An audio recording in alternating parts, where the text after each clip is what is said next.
presence of Latin music in Asia extends beyond mere artistic appreciation. It signifies unity and togetherness among cultures, emotions, and historical significance. What compels Asian artists to embrace the nostalgic melodies of Hispanic, or better phrased, Spanish-speaking artists? How does the reinterpretation of bolero music, which will be the focus of this video, by his non-Hispanic artists shape the reception of Latin music within an Asian context? I will dedicate the video to understanding an example of how an Asian artist, Teresa Ting, and Hispanic artist, Los Panchos, have developed a mix of cross-cultural influences.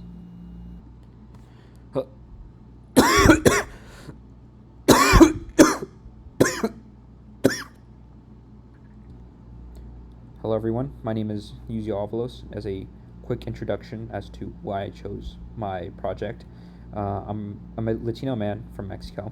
I've been raised listening to boleros, which are the genre that will be discussed today.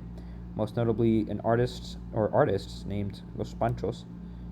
Not too long ago, I noticed an Instagram reel which covered, which demonstrated a manner cover of one of their most popular songs. Now, when you think of Hispanic music, you'll probably be directed to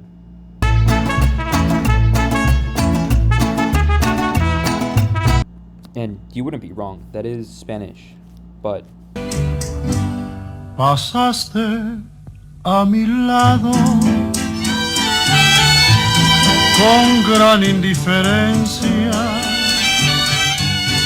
tus ojos ni siquiera. The early 1950s, 1960s, and 1970s, when these Hispanic artists would bring their music into these different Asian countries. And within doing so, the old traditional style of these Hispanic songs really resonated with the also traditional communities that liked the style of the Hispanic music, or the Spanish-speaking music, between locals and Hispanic artists, which in the video you'll see next is actually one of the recent members of the band Los Panchos, who was in Japan recently and sung with a fan. Tus besos se llegaron a recrear aquí en mi boca, llenando de ilusión y de pasión mi vida loca. Las horas más felices de mi amor fueron. 8th century Latin world, the two works converge within the same emotional frequency despite their distant cultures. These songs, though articulated through different languages, embody this shared human urgency to eternalize transient affection, combining romantic declarations and metaphors that do not simply describe love, but rather immortalize it.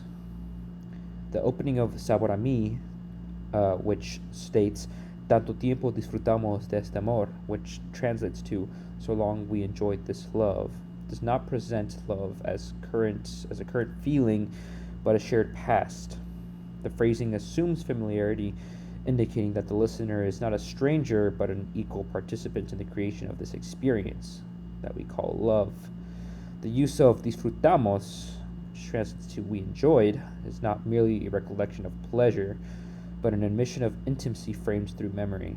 Furthermore, the line Nuestras almas se hicieron tanto así, which translates to our souls came so close, repositions the romantic union as not just physical or emotional, but metaphysical, beyond bodily existence, which we'd like to think within our minds as something more than what we can just feel, to put it bluntly. The emphasis on the soul, alma, which is part of the lyrics, implies that love exists beyond physical presence, a concept both spiritual and lasting. Similarly, Teresa Ting's The Moon Represents My Heart offers an equivalence, but a metaphor rather than reflection.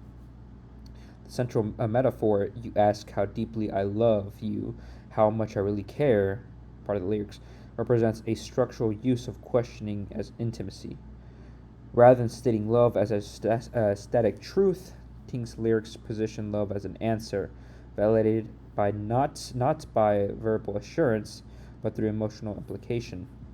The metaphor of the moon represents my heart, is deeply rooted in East Asian poetic traditions, where the moon frequently symbolizes distance, longing, and constancy. In Tang's lyrics, the moon serves as a dual purpose. It embodies the speaker's feelings and reflects the cultural vocabulary through which these feelings must be understood.